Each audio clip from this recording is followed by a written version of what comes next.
It is Throwback Thursday here on Main Street Sports Today, presented by the Tennessee Orthopedic Alliance of Columbia. I'm Maurice Patton. That is David Wilson.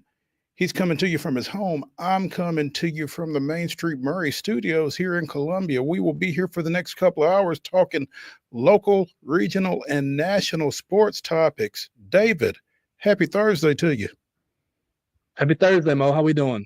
We're doing all right, man. It's a good day. It's a fun day. We are one step close. Well, I start Can't to say say that we for are me. one step closer to the.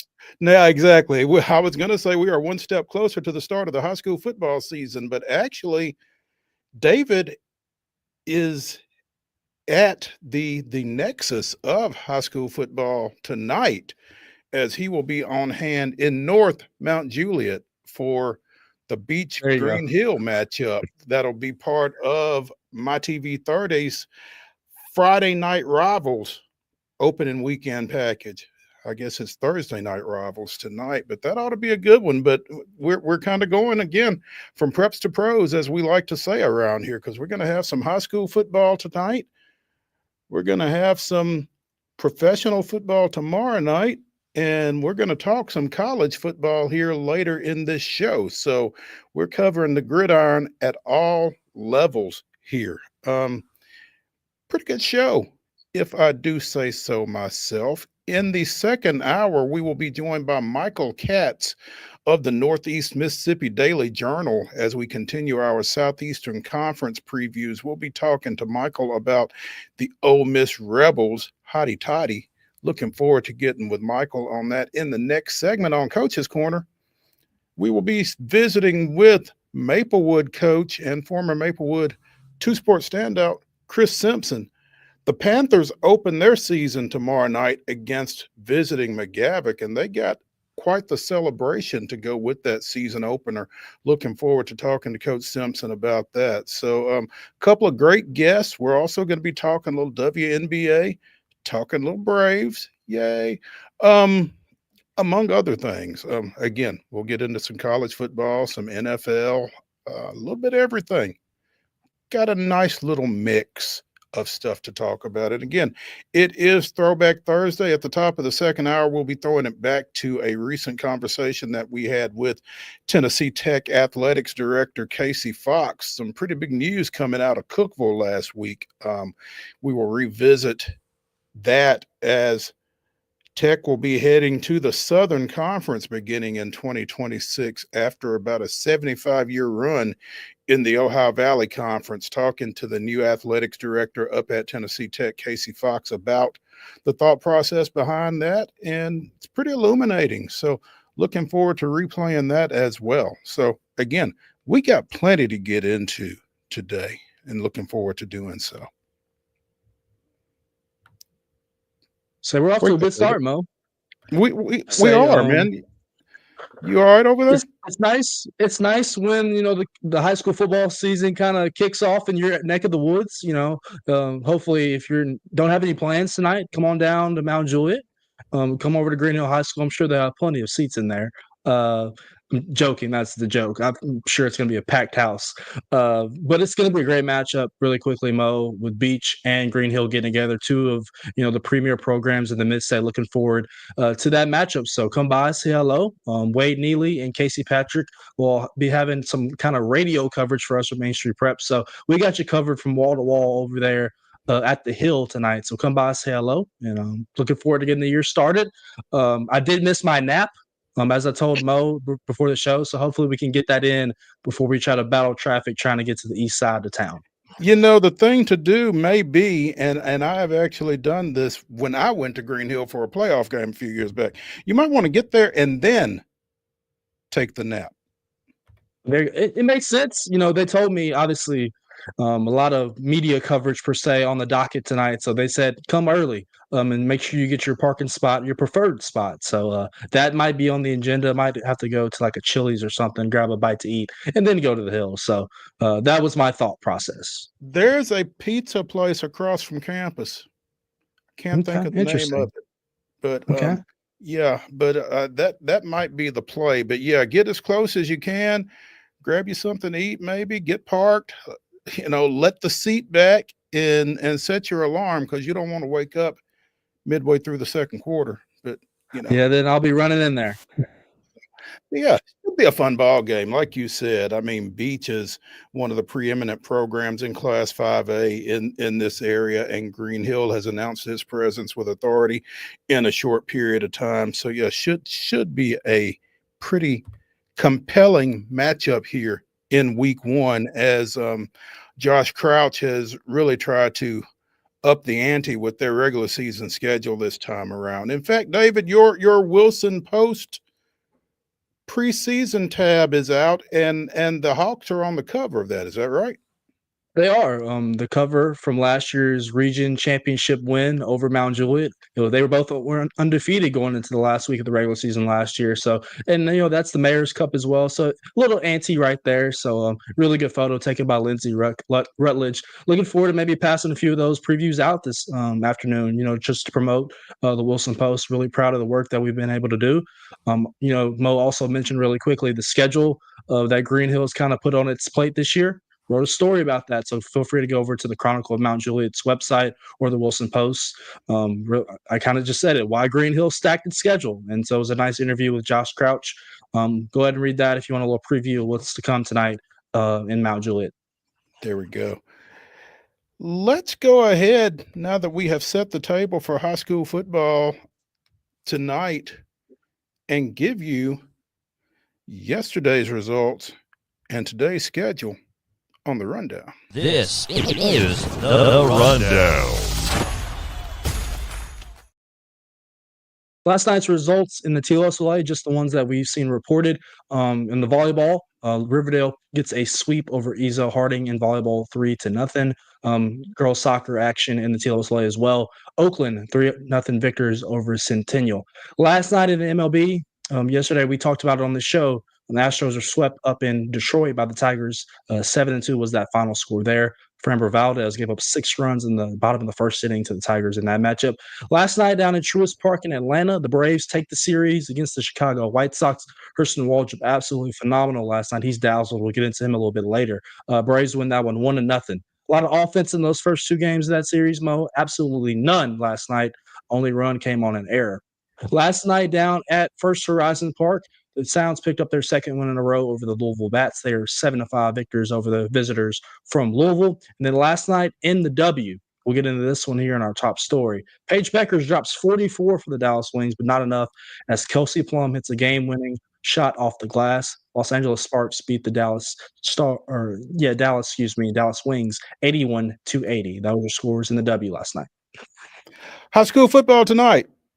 Beach at Green Hill, 7 o'clock, in case you hadn't picked up on that over the last 5 minutes. Volleyball at the high school level, 5 o'clock starts for Perry County at Hampshire.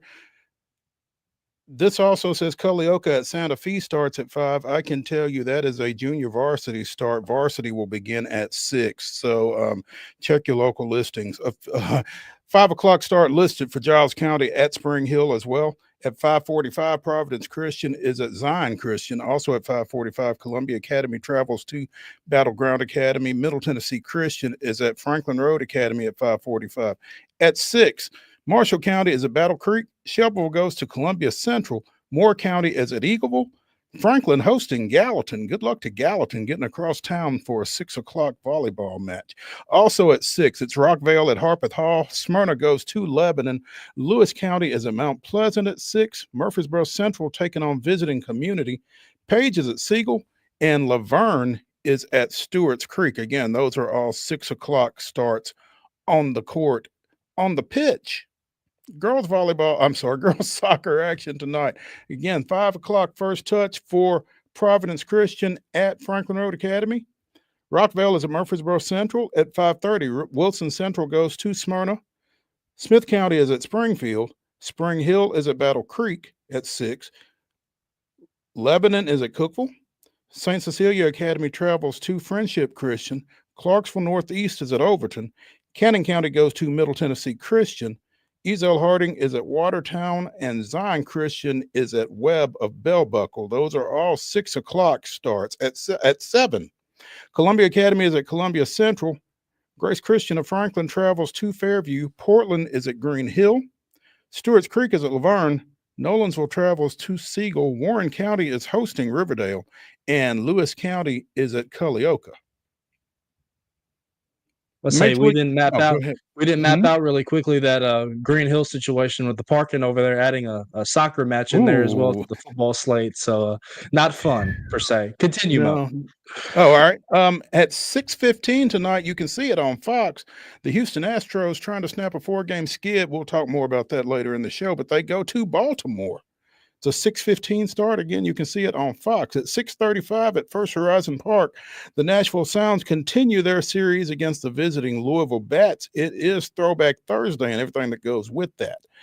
WNBA action tonight, a pair of 6 o'clock starts on Amazon Prime. It is the Chicago Sky, which has been eliminated from postseason consideration, at the New York Liberty. Also at 6, Washington is at Connecticut, which has also been eliminated from the playoff picture. At 6:30, big matchup down in Atlanta as the host Dream takes on the Minnesota Lynx. And at 9, the back end of the doubleheader on Amazon Prime, it is the Phoenix Mercury at the Las Vegas Aces. In PGA play, the Tour Championship is underway down at East Lake in Atlanta. You can see it on the Golf Network. You can also see it on ESPN, and we'll be talking more about that later in the show.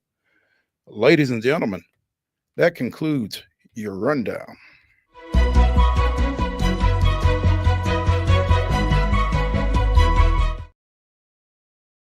Your top story brought to you as always by the fine folks at Piggly Wiggly and Neely's Mill in Columbia. Be sure and check out their delicious daily deli lunch options available from 11 a.m. until 6 p.m. Also, their hand-cut meats and everything is cost plus 10% at the cash register. Piggly Wiggly, Neely's Mill, Columbia, bringing you our top story. And we just talked a little bit about it. The Dallas Wings fell on a nail biter to the LA Sparks. Final shot of the game beat the Wings. But if Paige Beckers was not your rookie of the year going into that matchup, she is now. Beckers, 44 points. Only 2 other players have scored 44 as rookies in the W. One of those being Arike Ogunbowale, and I probably killed that, but the other one being Cynthia Cooper. So, not bad company there. Now, thank you. Thank you. I'm just going to point to you. I'm going to say Arike and point to you. Yeah, I should have known you would know that. Yeah, come on now. But here's the thing. I don't know if either Arike or Cynthia did it on 17 of 21 shooting from the floor. Mo, that's what's crazy about Paige. I mean, we've seen it in her time at UConn when she was healthy. I mean, she's one of the most dynamic and efficient scorers, not only when she was in college basketball, but in the WNBA as well. I mean, there's a reason why coming out of this past rookie class or going into the draft, she was consensus number 1. There was no doubt in your mind who the best player in college basketball. And she really kind of announced herself last year in the, with UConn and their run to the national championship. She showed that she is that, and she has a deep bag. So when I turned on the I guess the highlights last night, ESPN, whatever you want to call it, and I saw that she dropped 44, I'm like, that's not surprising to me. She's that good. But, this team is just really, obviously, they were in the number 1 pick last year. So they're struggling to string together wins. But she obviously is the face of the franchise. And so if you can find pieces, per se, to build around her, it seems like Dallas can quickly vault itself up the WNBA standings ladder if it can get some consistent talent, and other scoring around Paige. The most points by a WNBA rookie, the most points in a game this season, and the first time any WNBA player has scored 40 plus on 80% shooting from the floor. Again, Mo, we talked about it yesterday. We talked about it yesterday really quickly about our top story. It was the WNBA as well. We talked about it breaking its regular season attendance record already, with still several weeks left to go in the season, and the season ends in September. It's because of stars like Paige. Obviously, Caitlin Clark has been injured, but it's of stars like Caitlin that women's basketball, particularly at the professional level, has gained steam. I told Calvin yesterday, it seems like now more than ever, you turn on the TV and you see games in the WNBA for your viewing pleasure to watch, options that we did not have several years ago. But now with, you talk about Caitlin, you talk about Paige, you talk about Asia, Nafisia Collier, Brianna Stewart, the list just goes on and on of Ryan Howard in Atlanta, like the quality players that are in the WNBA. And it's only going to continue to grow with Juju Watkins at USC coming out, Flau'jae Johnson, all these great players that are to come.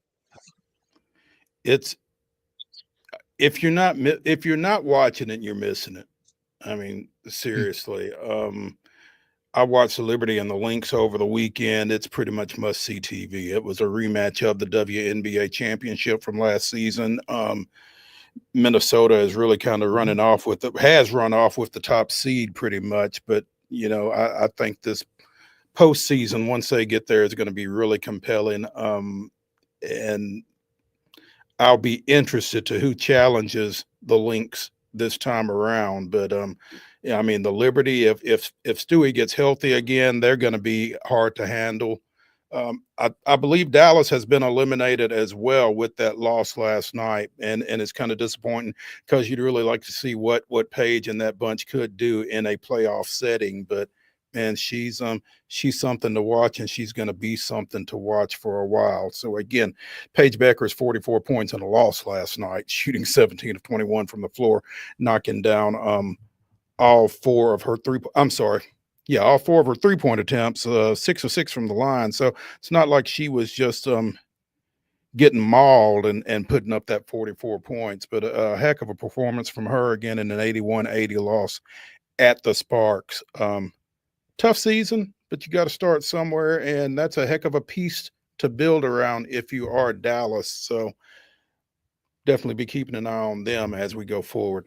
Let's take a break here on Throwback Thursday on Main Street Sports Today, presented by the Tennessee Orthopedic Alliance of Columbia. When we come back, it'll be Coach's Corner with Maplewood football coach Chris Simpson. Stick around.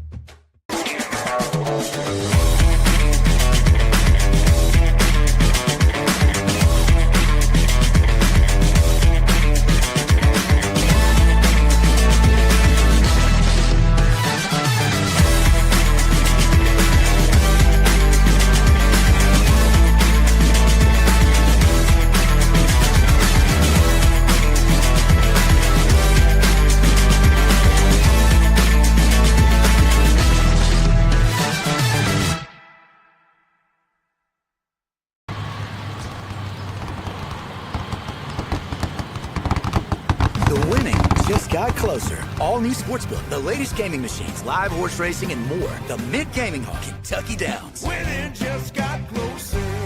Deep in a forest at Nashville Zoo, new creatures here for you to view. Phantoms graced in black and white swing high in trees of dappled light. In rocky crags, tall and steep, small antelopes with nimble feet. A wise old man with beard of white, a sentry perched on stony height. Amidst it all, a hunter lies, with coat of gold and steely eyes. A new adventure just for you. Leopard Forest at Nashville Zoo. Open now. Busy bee, yeah, busy bee. If you need... Hold on, y'all, hold on. I need to make a call. Hey, this is Brianna with Busy Bee. I'm giving you a call to let you know your technician is on his way. 333. Busy bee. Guys, not yet. Not yet. Busy bee, oh, Now I'm ready, guys. Call 775-7833. Custom Stone Handlers supplies over 600 distributors and suppliers with quality stone products. Along with Riverstone, we produce and distribute over 100 building, landscape, and other bulk products. Our goal is to provide quality products, service, and partnerships to ensure our customers' success. We firmly believe the measure of any person or company is how you treat other people and customers. Give them a call at 931-490-4990 or visit CustomStoneHandlers.com.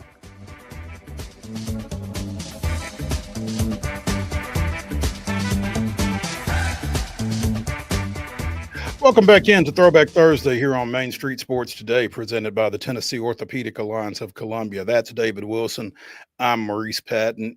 This is Coach's Corner, and we are excited to have with us Maplewood football coach and alumnus Chris Simpson. The Panthers getting ready for their season opener tomorrow night against visiting McGavock. Coach Simpson, how are you doing? I'm good. How about you guys? We're doing well, thanks. We appreciate you taking some time with us. So I was on Facebook about a week or so ago, and I saw that tomorrow night's season opening festivities will include the inaugural Ring of Honor honorees at Maplewood. And take us through the Ring of Honor and kind of keep it low key for a moment. Who's going in? But tell me how y'all came up with this, because this is something that you all had not had in place, do not have in place until tomorrow night. Yes, sir.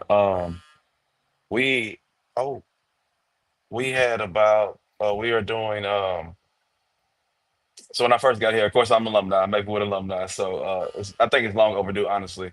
But when I first got here, I had mentioned to the administration about starting a Ring of Honor or just a Hall of Fame for the high school accomplishments and things that people have partaked and done at Maplewood. We have a rich history, we have a great history. It's just a small way to honor those guys. I'm not gonna tell you who are. Of course, if you looked at Facebook, you seen the post, you know who they are. But the administration has been on board. We eventually, because you go around these other schools and you see their hallways, a Hall of Fame, Walk of Fame, all that thing. So I think it's been long overdue for Maplewood to have something of that sort. So we started with football. Eventually, we're gonna get around to everybody, but football's first for the Ring of Honor. I think it's a great way to celebrate the guys who've put in the work and paved the way to for this great high school. Anytime you can honor EJ Jr. in this town, it's a good thing. And for him to finally be recognized at his high school alma mater, as you said, Chris, he is one of your three founding Ring of Honor members, along with receiver Terrence Holt and former MTSU linebacker Nathaniel Claybrooks, who I had the good fortune of running into about 2 weeks ago. He looked like he could still give you 10 tackles if you needed him to. But it feels like you hit it right in getting the right three people for the first three people. Yes, sir. It was we left it up to a vote at first. For the public, for the Maplewood alumni, we did a vote. We left it up for them to vote. Then additionally to that, we talked to the administration and some of the guys who did not get to vote from the community and things of that nature. And these three guys are fitting, like you just said, fitting. They're excellent. They've done great things for the community. Did great things in their football careers.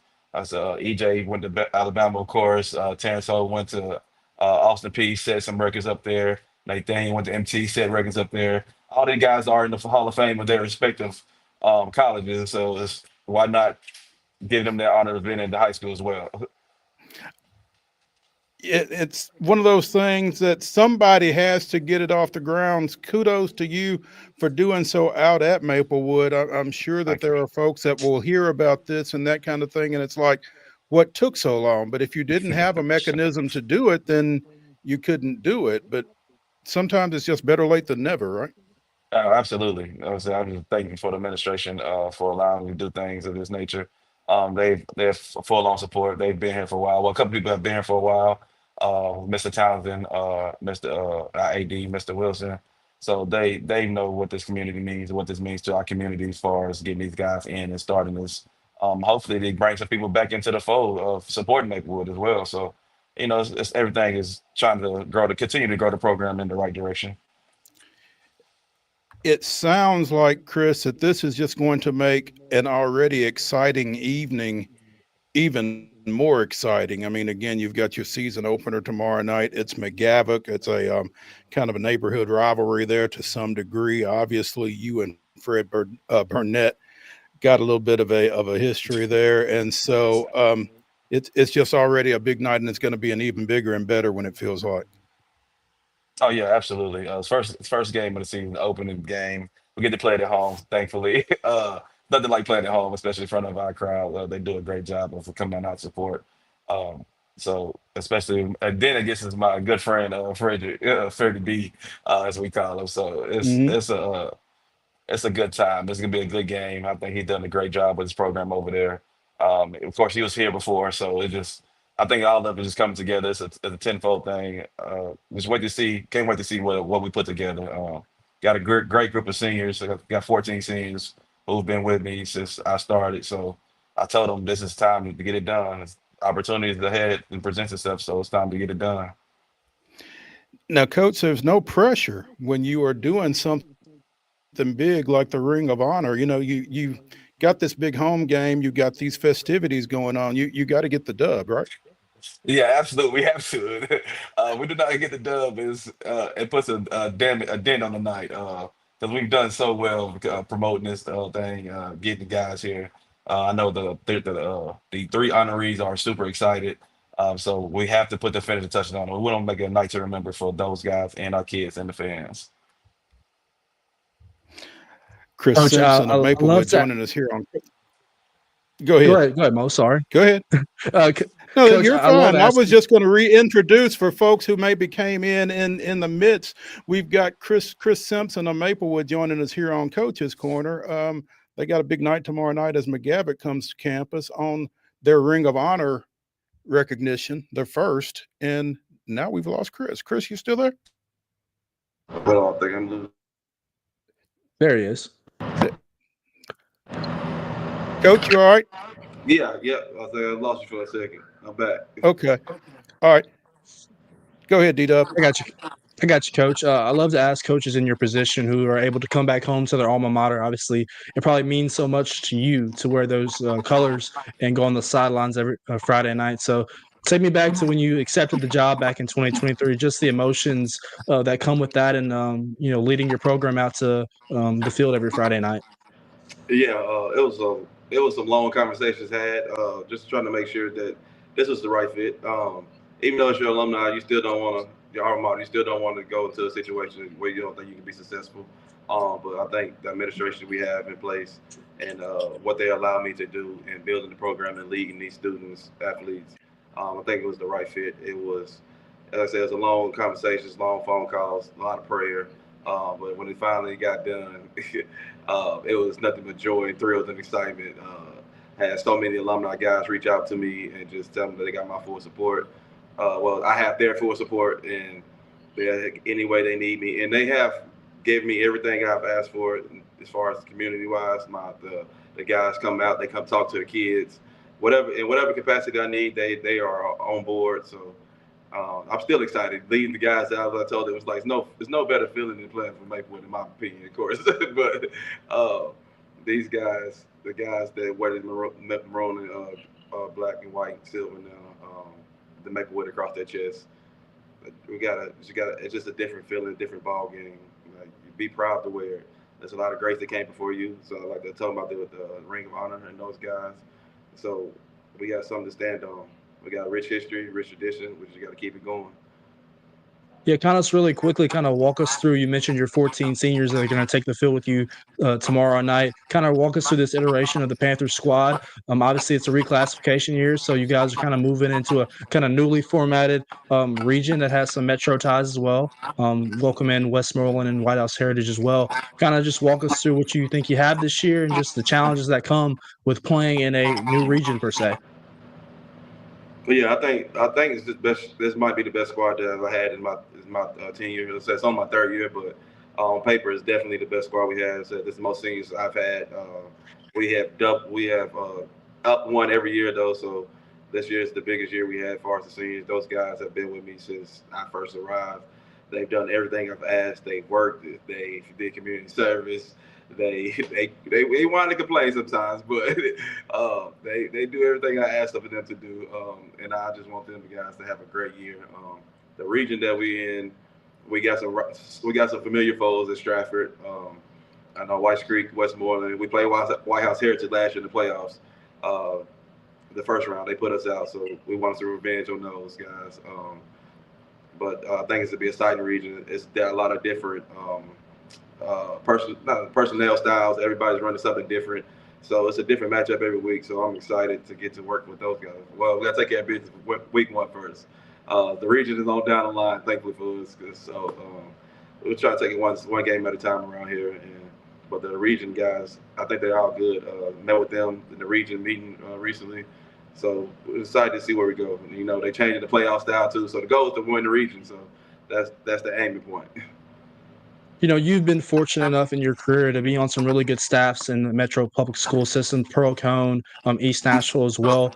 Obviously, some great head coaches in those spots. Kind of, you know, as a head coach, you want to have your own style and flavor, right? But you've been fortunate enough to be around some really great head coaches. How have you kind of mixed that in, you know, just your personality the last couple of years over there at Maplewood? You know, you take a little bit from everybody. Well, you can't say you take the good and the bad. Because it's always things as assistant coach that you would change or think you'll do differently. But when you get in this seat, it changes quickly. Because like, I would do this, I would do this. Then you're like, oh, no, we can't do this, we can't do that. So it definitely changes when you're in the seat and you are the guy that everybody looks towards and things of that nature. But I take a little bit from everybody, honestly. Honestly, like you said, I've been around Metro for a while, been around some great coaches. So I just try to take a little piece from everybody, then mix it in what I got. For the most part, I would say, I think my kids would say I really chill, lay back until we hit the field, or we do S&G. Thanks to Coach Suber, my college coach, for giving me S&G. That's the fun times of practice. So, but just mixing a little bit of everything. You know, making it your own though. Don't, because without authenticity, you can't really be yourself. Maplewood football coach Chris Simpson joining us here on Main Street Sports today, presented by the Tennessee Orthopedic Alliance of Columbia. Chris, talk a little bit about those 14 seniors. Who do you expect to be kind of stepping out in front of things for you as you guys go this year?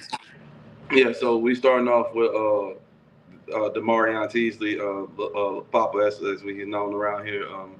Receiver, DB, great kid, does everything we ask. Well, all the kids really do everything we ask.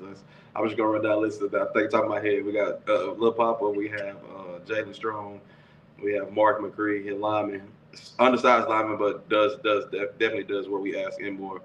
Benny Perry, our left tackle, does a great job. Victor Rice, who just came back from injury, still out here. He finally finding love for football. So you see that he's the biggest kid on our team, so you'll definitely see him stand out. Who else we got? I'm trying to think. They're going to get mad at me if I don't remember all of them. We got Jamarius Mays, who just came over. We have Javon Hall, our safety, great kid. DeMonte Carter, he got all region last year as defensive lineman. Our defensive player in the region, my bad. Let me clarify that. I'm trying to think. Who else we got?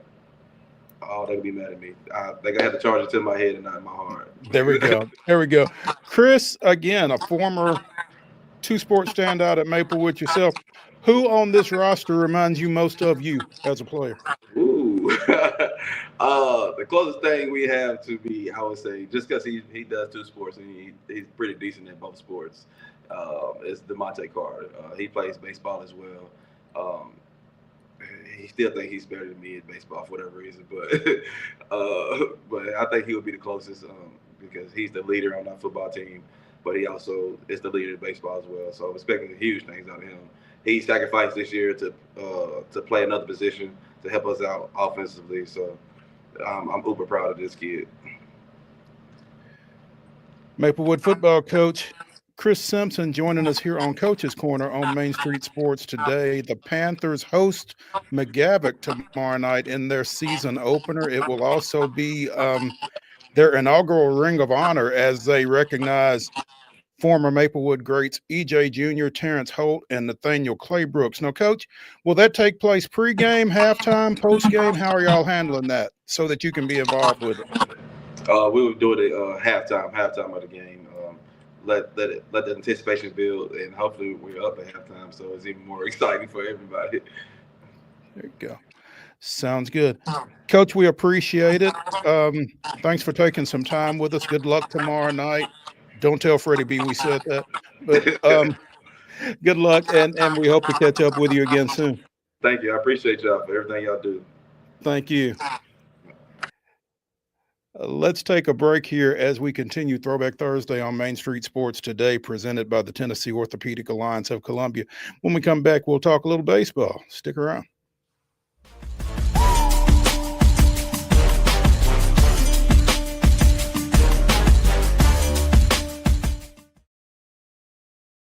They walk among us, but at 240 miles per hour, they become something more. They're thrill seekers, risk takers, and maybe just a little bit unhinged.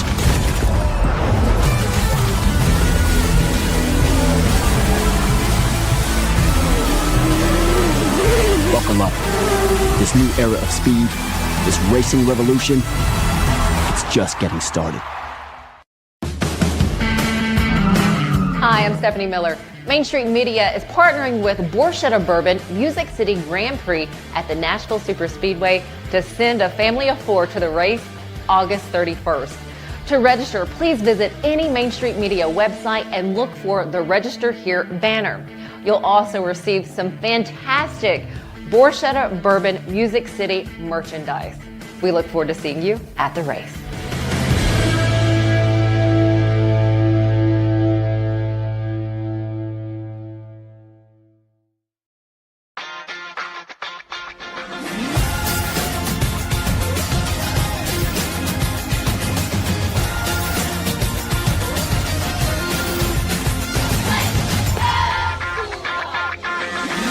Zion Christian Academy at zioneagles.org or 931-388-7531. You can schedule your appointment to visit their beautiful campus. Again, zioneagles.org or 931-7531 to schedule your visit today.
First, 1987. Dale Murphy's solo home run in the 6th inning was the 300th of his career, but Gerald Perry's RBI single an inning later was the difference as Atlanta edged visiting Pittsburgh 5-4. Murphy's opposite field shot to deep right field gave the Braves a 4-2 lead, but Pirates leadoff hitter Barry Bonds tied the contest in the top of the 7th with a 2-run blast.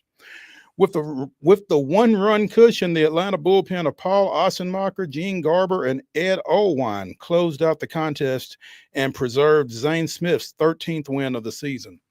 That was this day in Braves history.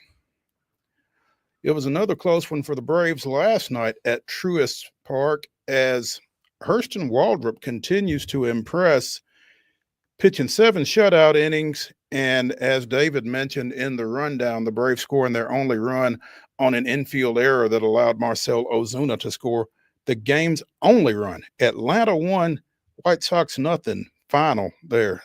Braves win the series after a rough start Monday night. And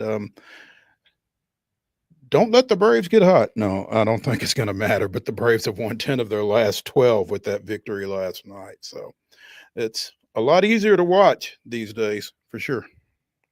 Yeah, Mo, I told Calvin this yesterday when we kind of previewed last night's rubber match between the Southsiders and the Braves. Hurston Waldrop's really taken this opportunity and ran with it. You know, it's kind of a coincidence how he even came to really get an opportunity at the big league level here. You know, the rain hits at Bristol Motor Speedway in the Speedway Classic, which forces a change of plans on Sunday. He becomes the extra man in the doubleheader. and he pitches really well against the Reds, and he's taken that opportunity and run with it. Obviously the Braves have had a multitude of injuries in their starting rotation that we've talked about so much on this show that we're probably sick of it.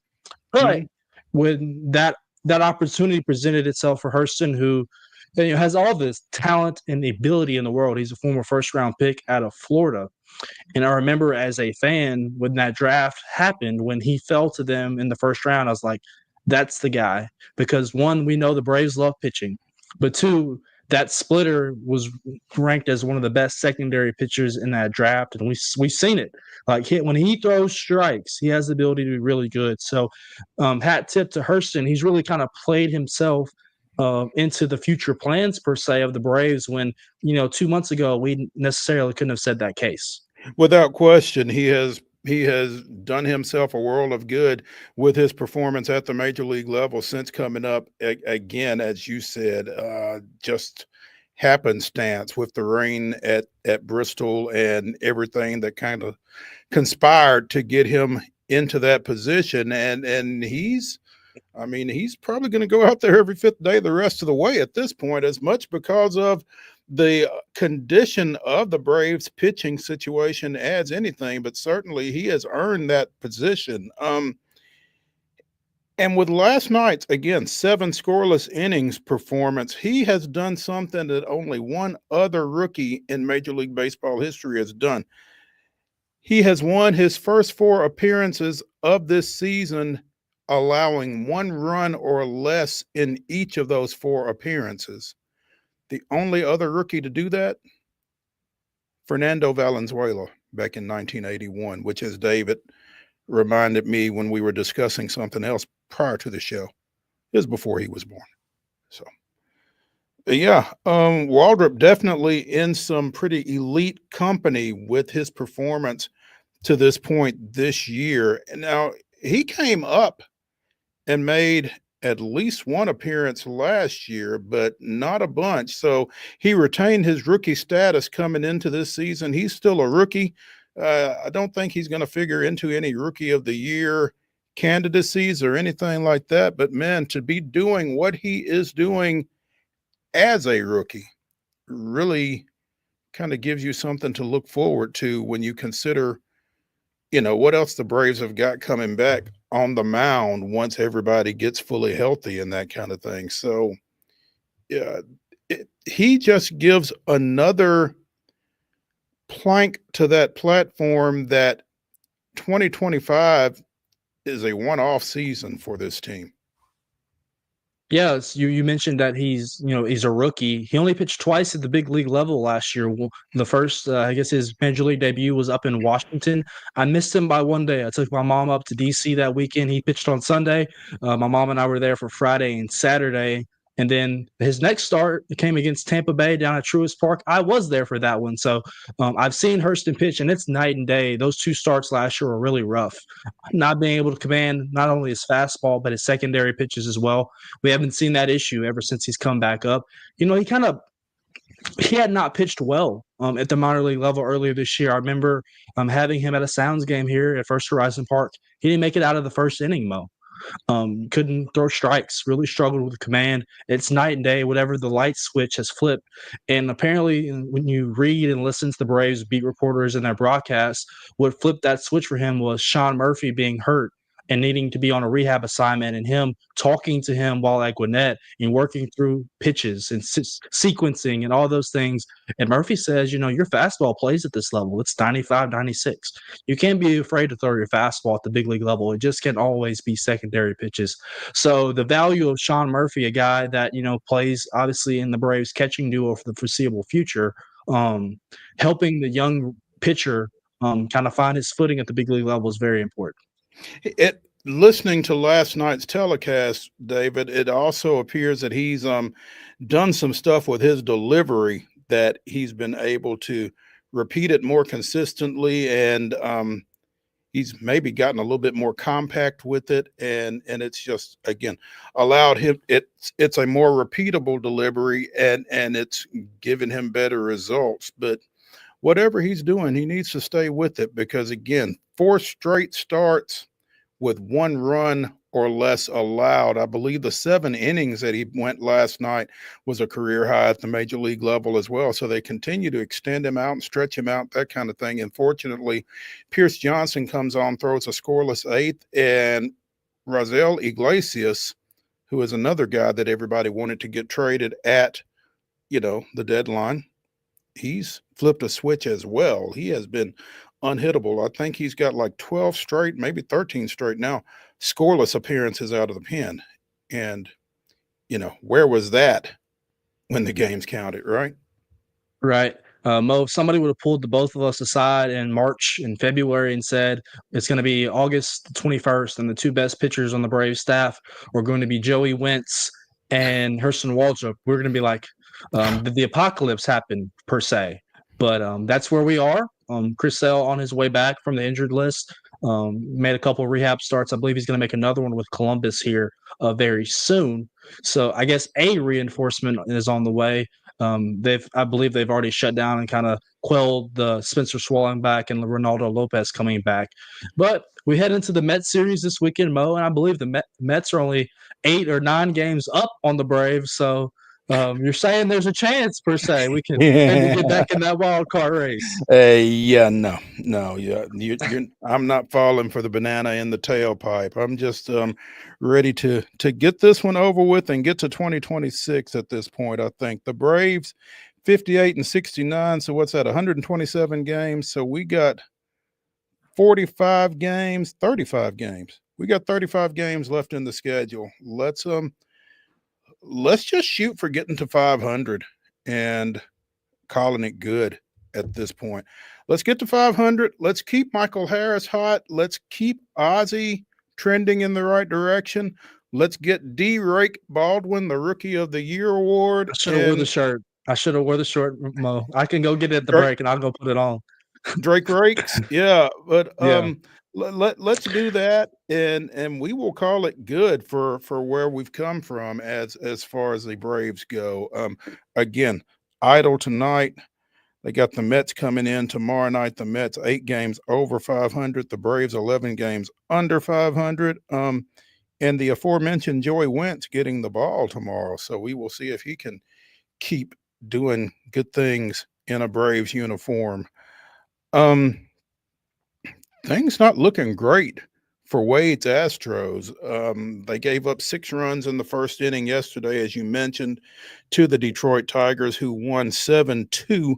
That completed a 3-game sweep by the Tigers of Houston, and the Astros have now lost their last 4 in a row. They're still a game and a half up in the AL West, but and it's been some tough sledding for them to this point, and they ran into a hot Charlie Morton yesterday, who gave up 2 runs in 6 innings. He's been solid since the Tigers went and got him from Baltimore, which started off really rough for him, the former Brave. As you mentioned, Framber Valdez gave up those 6 first-inning runs. He lasts 5 innings. Fell to 11-7 with that loss. He is 0-3 in his last 5 starts, and Houston needs him to be better than that. They've got Hunter Brown, who's pitching really well, but they need more than Brown. And again, Valdez with 11 wins has got to get back to that level for them to kind of close this thing out. As we talk with Wade, it feels like Houston's going to be okay in terms of getting into the postseason, but if that's all you're looking for, then that's okay. But as far as doing some damage once they get there, they're going to have to shore some things up. They go to Baltimore tonight. It's a 6:15 start. Baltimore 59-67, but Baltimore did a number on the Astros in Houston over this weekend, and their starter tonight, Brandon Young, went 7+ perfect in his start against the Astros last Friday night, I believe it was. 1-6 with a 5.68 ERA. He picked up that win, but man, obviously a guy who has struggled, and the Astros weren't really able to exploit that in the last go around. They'll look to try to do that this time. Jason Alexander getting the ball for Houston, 3-1 with a 2.63. But again, Houston on the struggle bus right now.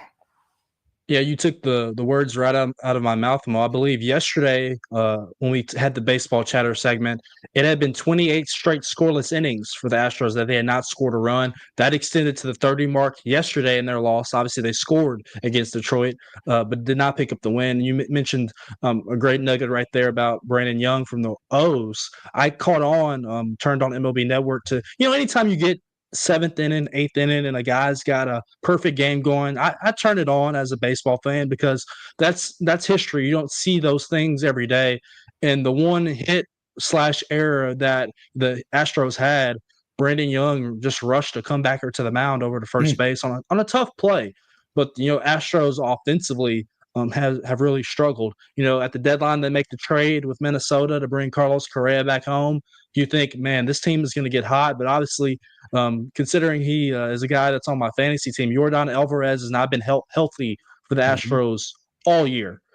So he's a big piece of that lineup. Obviously, they trade away Kyle Tucker in the offseason to Chicago. So there's just missing pieces from the Astros of 5 or 6 years ago, and even the World Series team that they don't have anymore. So it's not the same team per se, but they're a good organization that scouts and runs well. So you always think they're going to be in the mix. I told Calvin yesterday, it seems like nobody wants to claim that AL West. The Mariners, I watched them this past weekend against the Mets, a team that had been struggling of late, and they didn't look very good versus the Mets. So nobody wants to win that AL West.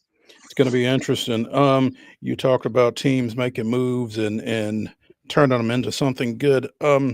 You texted me a little bit ago.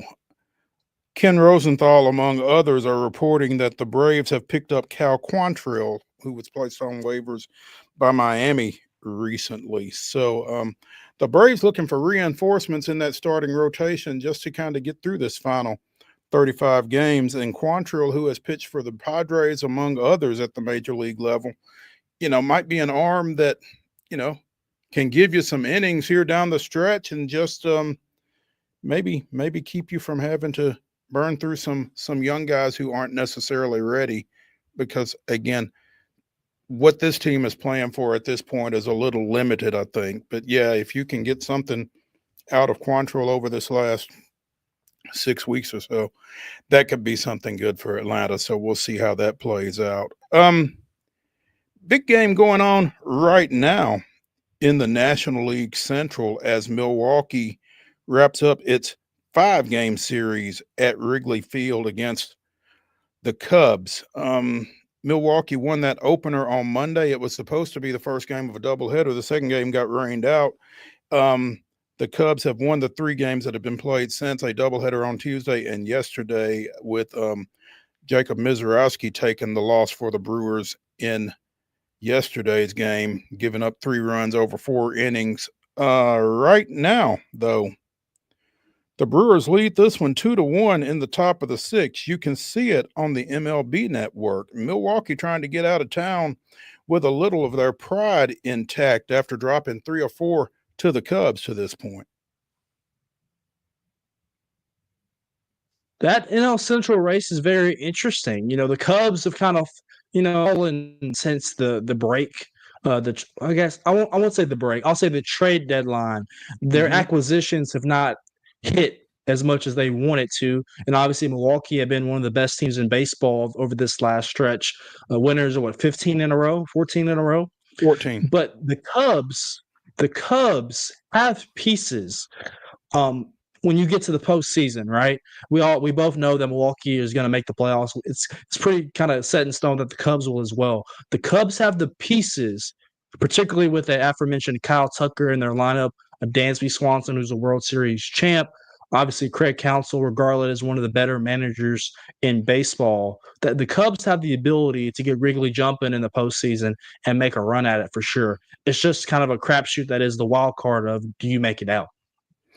Milwaukee, again, 79-48 going into this game here. That's the most wins in baseball. If they are able to hang on to this victory, they'll be the first MLB team to get to 80 wins this season. Again, been playing some pretty good ball on the whole, although, again, it's been a tough stretch at Wrigley for the Brewers.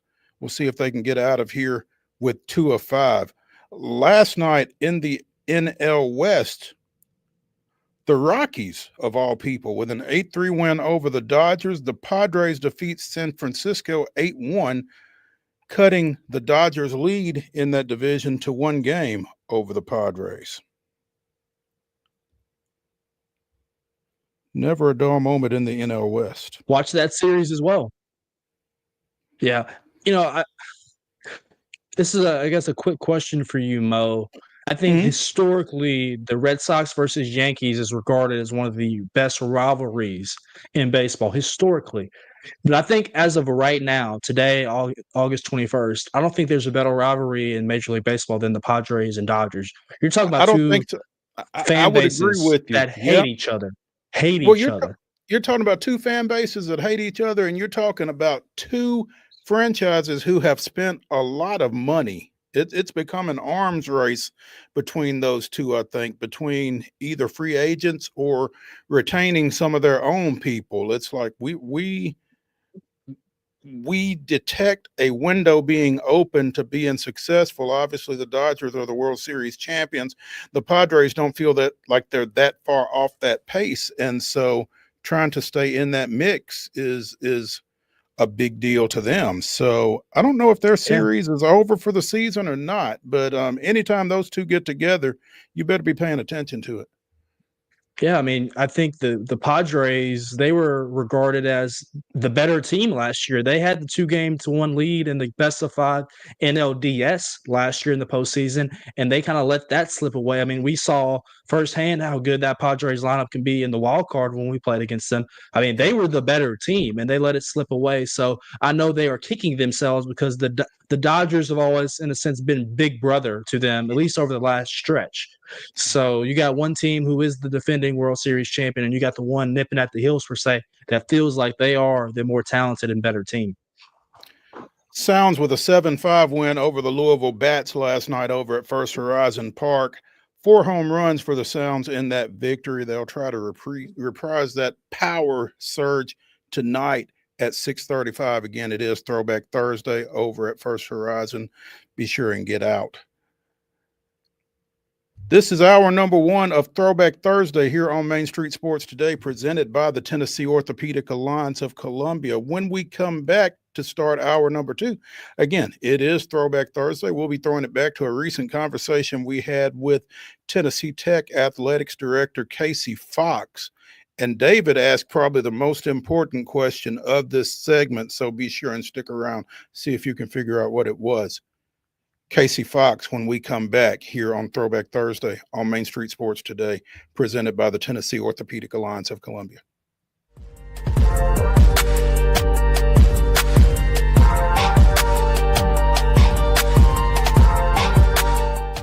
Jones & Lang Sporting Goods here in Columbia has been outfitting teams, officials, and anybody else from T-ball to college for 50-plus years. Be sure and check them out at 931-388-8060 or online at jonesandlang.com. Jones & Lang Sporting Goods, the look of a winner. Zion Christian Academy at zioneagles.org or 931-388-7531. You can schedule your appointment to visit their beautiful campus. Again, zioneagles.org or 931-7531 to schedule your visit today.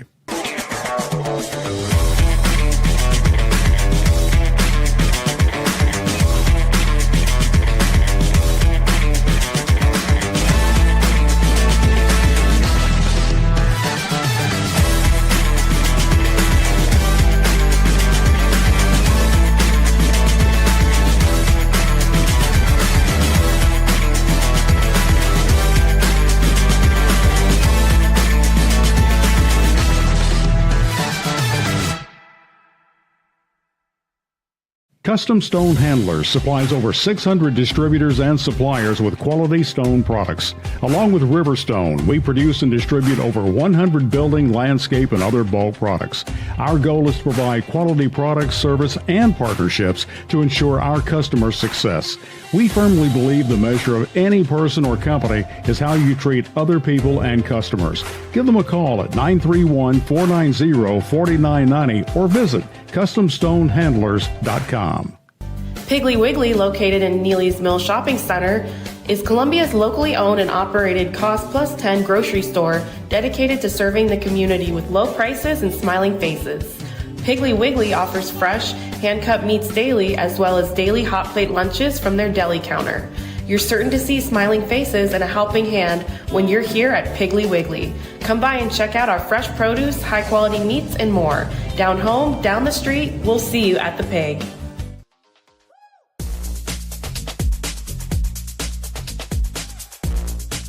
Joining us now on Coach's Corner is Casey Fox, named in mid-June as the newest athletics director at Tennessee Tech University in Cookeville. Named on June 19th. We sit here on August 14th, and Tennessee Tech, as of yesterday, has left the Ohio Valley Conference effective at the end of the upcoming school year to join the Southern Conference. First of all, Casey, good afternoon. Thanks for joining us. Hey, thanks for having me. You guys hear me okay? We hear you just fine, Great. man. We appreciate it. Yeah. So take me through this, because it's as I was texting with Thomas Corhern, your director of athletic media relations, yesterday. It's not every day that Tennessee Tech changes conferences.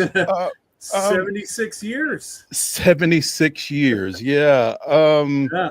There's if you want to announce that there's a new sheriff in town, I guess that's one way to go about it. But take us through this, Casey. Was this something that was on their radar when you got here? Was this something that was on your radar when you got here? How did this happen, and how did it happen so quickly? Well, and that's the thing, that with these things, they don't happen quickly. I'll take all the credit if everyone wants to give me the credit, right? My first day in the office was July 23rd. But in all reality, this was in the works before I got here.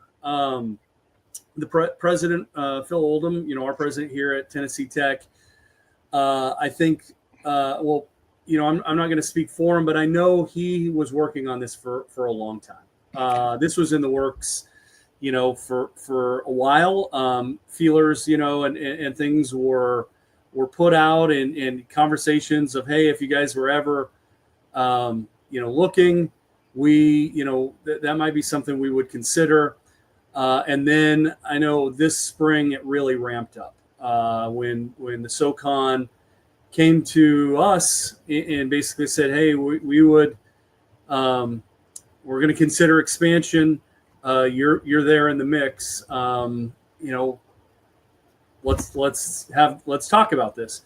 And so when I came to interview in June for the position, I know the president, they were having discussions then, and then really kind of came into clarification really when I got hired, and President asked, he goes, what are your thoughts? And I said, I looked at the OVC, and I looked at the SoCon, and I looked where kind of the shift has happened geographically in the OVC, kind of to the Midwest, and what the SoCon had, and where the schools that are in the SoCon, where they are. And I look, getting to know our fan base, I said, I think it'd be a fantastic move, for us. There are a lot of schools that are closer. Obviously, some natural, hopefully rivals, with Chattanooga and East Tennessee. We got to get those going. I said I wouldn't disparage any of them, so I won't. But I think you factor all that into it. And from an athletic department standpoint, with the travel being closer, it's exciting for us because, when it comes down to it, less dollars spent on travel is more money we can put into our programs and into our student athletes. And with that closeness there, it allows your fans to travel as well, which is no small factor, I guess. Absolutely. I mean, that, you get your fans excited. Obviously, we need to give them a reason to get excited, right? And we got to start, winning and producing winning programs. But as you do, and it's easier to travel, it's great when you go on the road and your fans are there. And if it's easier for them to get there, that's great. Plus, I think some new destinations will excite the fan base as well.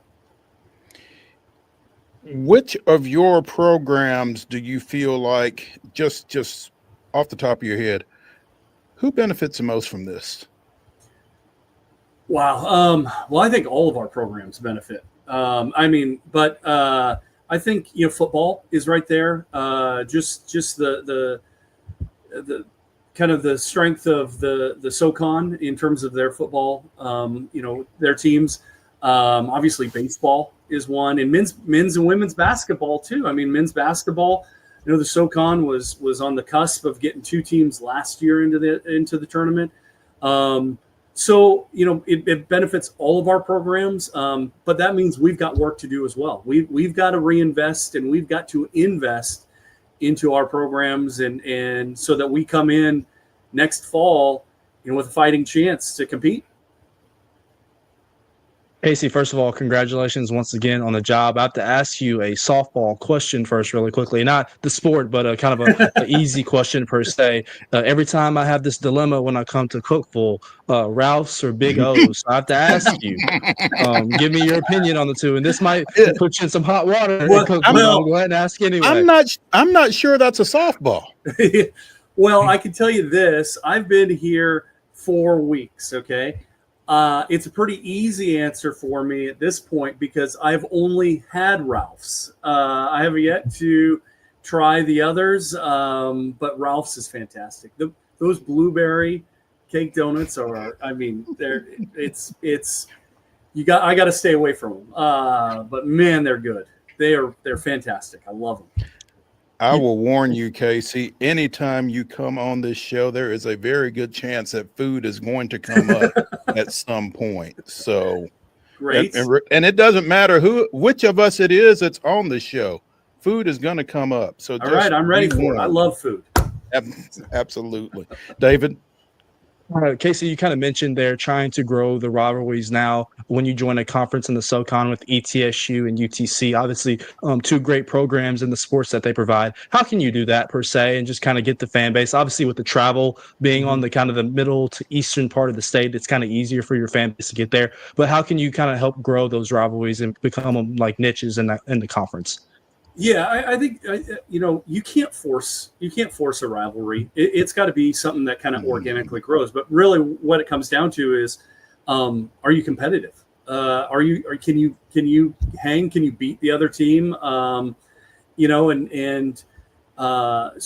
I think obviously the proximity just makes it natural. But to be a real rival, you got to be competitive and you got to be able to go into their house, so to speak, and give them a run and hopefully get out of there with a win, and then hold court here and then make sure they know about it, right? Who wins and have fun with it. I mean, part of it too is just having fun. You don't want it to get with a lot of animosity, but you want to have fun with them and enjoy it. And rivalries make college athletics. I mean, in athletics as a whole, but it really makes, college athletics. And I came from one of the best ones. I've been part of a lot of them. But, Montana State, not a lot of people know about it, but it is intense. It is nasty, so to speak, as it gets. But what makes it great is you just don't know who's going to win in any of the sports. I mean, you get on, one team can be rolling, but that's what makes, a great rivalry is, an opponent might be down one year and all of a sudden, they rise up for that one game and can give you a run. And so, I think it's one of those things that will, obviously be in touch with, Chattanooga and East Tennessee and try to do some things, but ultimately it's got to be organic and it's got to bring itself up. And when we do play down there, our fans get, going down and supporting us and, sometimes overwhelming, their venues, that's what makes it fun. Students getting involved as well.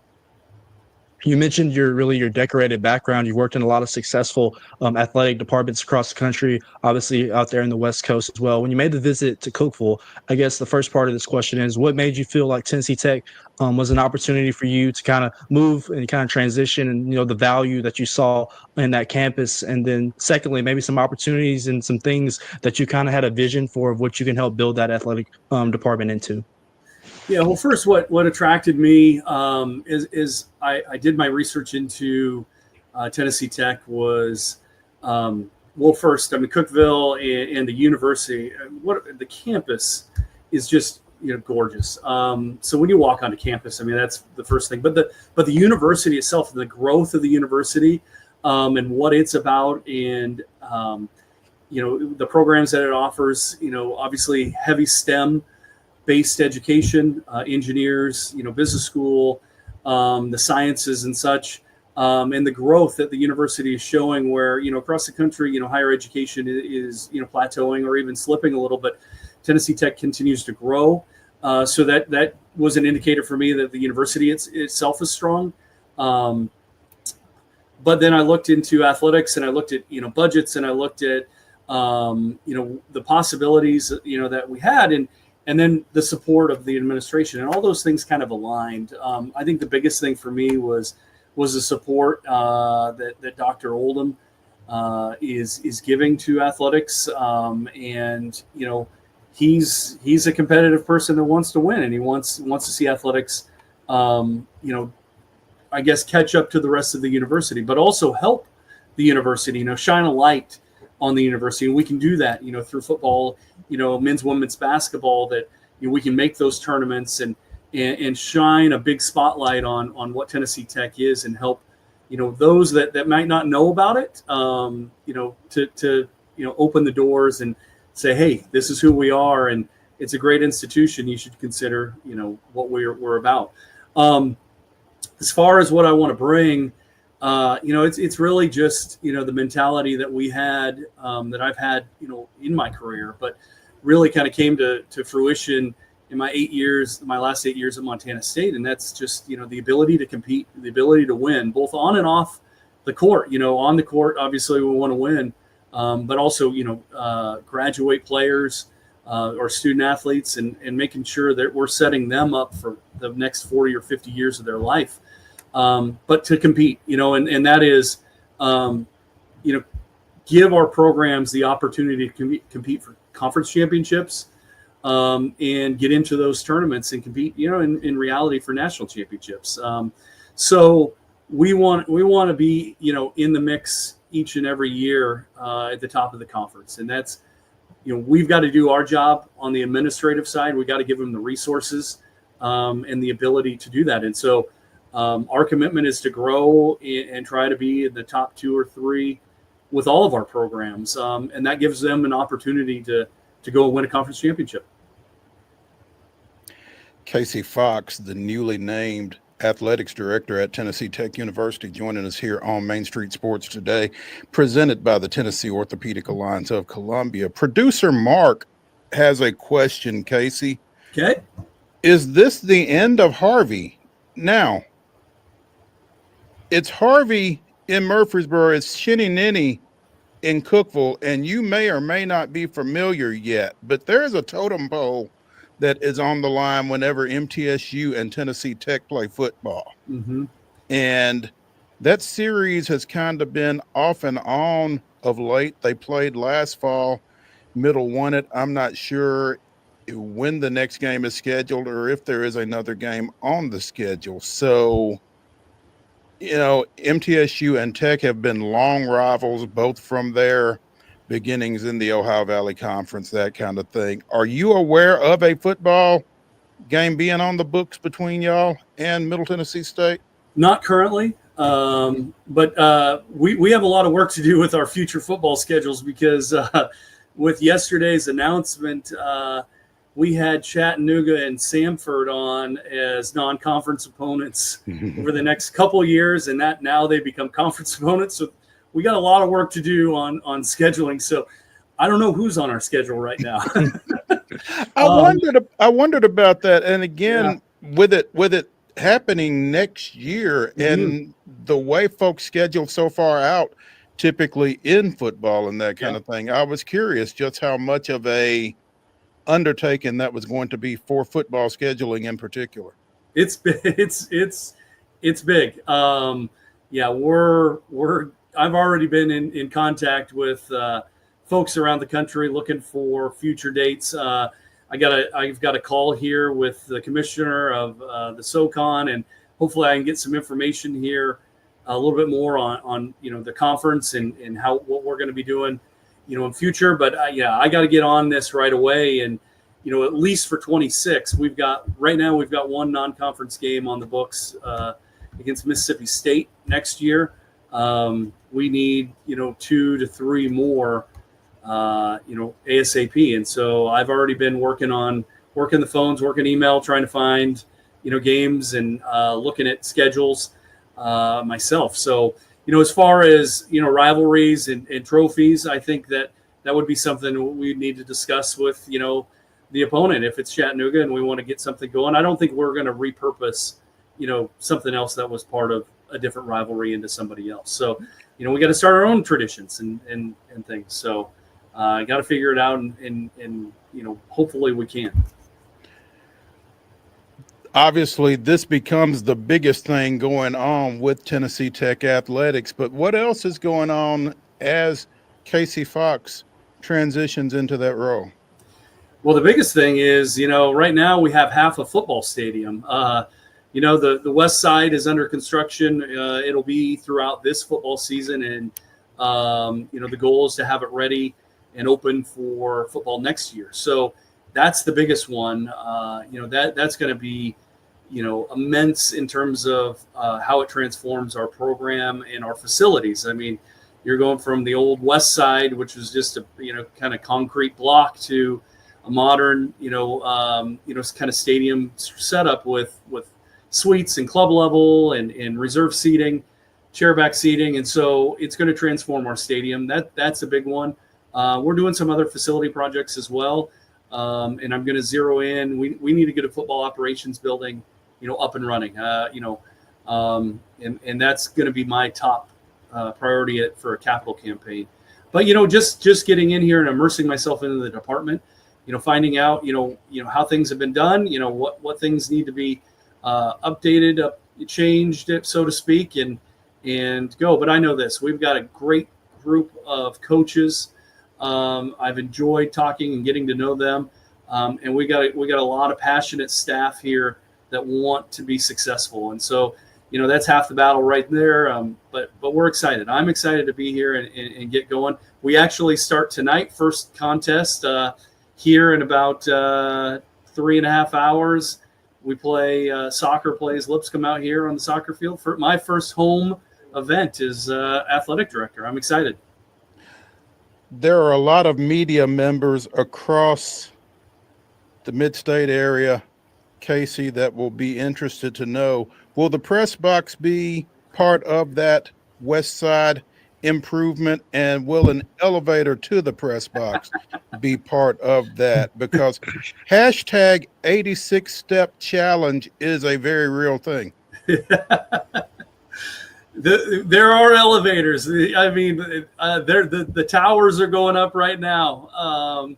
So yeah, it's exciting to be that, and again, to modernize, so to speak, our game day, atmosphere. So it's all part of it.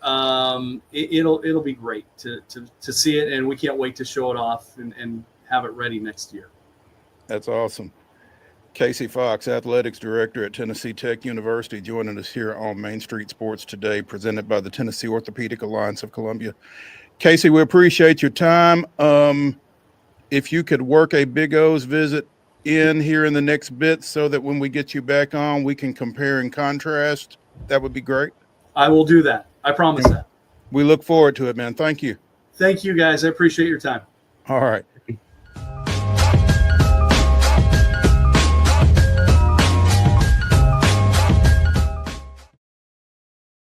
Deep in a forest at Nashville Zoo, new creatures here for you to view. Phantoms graced in black and white swing high in trees of dappled light. In rocky crags, tall and steep, small antelopes with nimble feet. A wise old man with beard of white, a sentry perched on stony height. Amidst it all, a hunter lies, with coat of gold and steely eyes. A new adventure just for you. Leopard Forest at Nashville Zoo. Open now. They walk among us, but at 240 miles per hour, they become something more. They're thrill seekers, risk takers, and maybe just a little bit unhinged.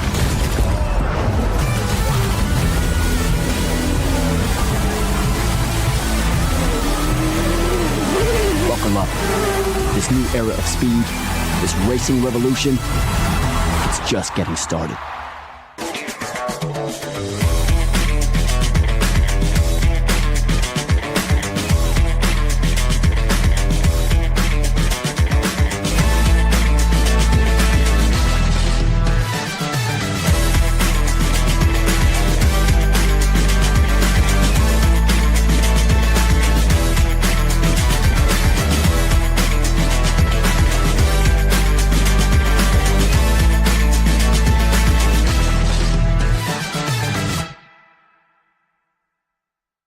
Jones & Lang Sporting Goods here in Columbia has been outfitting teams, officials, and anybody else from T-ball to college for 50-plus years. Be sure and check them out at 931-388-8060 or online at jonesandlang.com. Jones & Lang Sporting Goods, the look of a winner.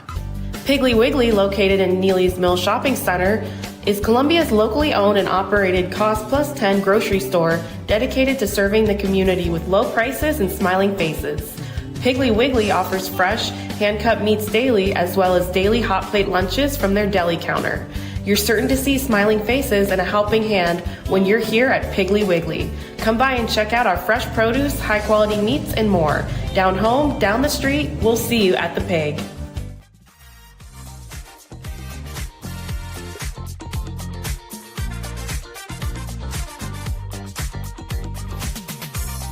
We continue Throwback Thursday here on Main Street Sports Today, presented by the Tennessee Orthopedic Alliance of Columbia. I'm Maurice Patton.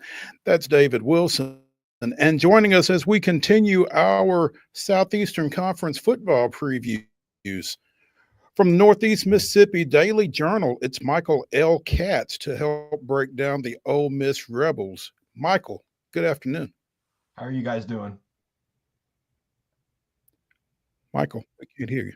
Oh, there we go. We're good. How about you? I can hear him. There you go. We're good. We're good. We're good. Okay, there we go. Maybe it's just me. Michael, so you're a Dodgers fan, I'll take it. I am. I'm from Los Angeles. Oh, okay. Okay. Oh, goodness. God bless him. God bless him. He doesn't know. There. He doesn't know. No, we're going to leave him alone. We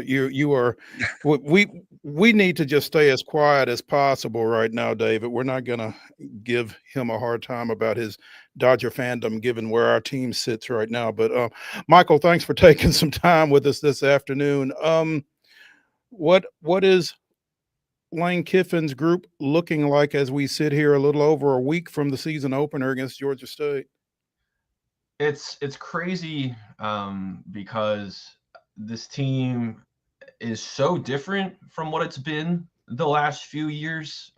They only have 4 returning starters, period. And that's kind of insane. This was a team that won 11 games a couple years ago, and they were a favorite to make the playoff last year and ended up losing 3 games by 13 points. Still won 10 games again.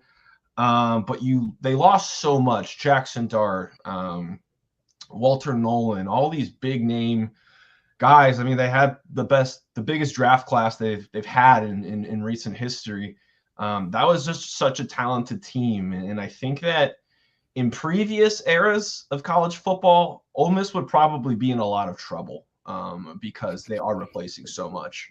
Right. But as Lane Kiffin has shown us, you can build teams very, very quickly these days because of the transfer portal. And they did that again, and they filled in a lot of gaps. They've recruited well over the last couple of years in traditional recruiting, but they got a bunch of wide receivers out of the portal, running backs, some edge rushers. So there's a lot of talent there again. I've told people, they went 9-3 in the regular season last year and obviously won their bowl game. I could see this Ole Miss team winning 9 games and not being anywhere nearly as good as last year's team was, because I just think the schedule is probably going to line up pretty well for them. But so much of the conversation for Ole Miss this year is going to come down to their new quarterback, Austin Simmons. He's a homegrown guy. He's been in the system for a couple years. He got some action against Georgia last year, and I think that's when people found out who he was, when Jackson got hurt. So much of the Ole Miss offense and Lane Kiffin's system is dependent on the quarterback doing the right thing and making throws down the field. They're going to need Austin to step up in a big way, and the schedule starts out. It comes at them fast. Obviously you've got the Georgia State game to start. Then you have Kentucky and Arkansas. I mean, those are tough games. So they don't have a ton of time to ease into things this year. And Tulane won't be a pushover either. Correct. And the last time they played Tulane, that was a barn burner until the last few minutes when Ole Miss kind of blew it open. But that game in New Orleans was really, really close, and that's a program that's got a new quarterback as well, who's very talented. That's John Summerall's done a great job there, and he's always he's talked about in the every time the coach openings come up, and I feel like he's probably going to have another strong year there and be in that conversation again. So yeah, it gets started real fast. Last year they had all 4 non-conference games right at the start, and they were beating people by 50 points. And then they got to SEC play, and they lost to a Kentucky team that frankly had no business being in that game with how Kentucky ended up. So they don't, they can't really sleepwalk through this schedule this year, because the SEC play starts off right away, and like you said, Tulane, and then you got LSU, and man, it's a lot.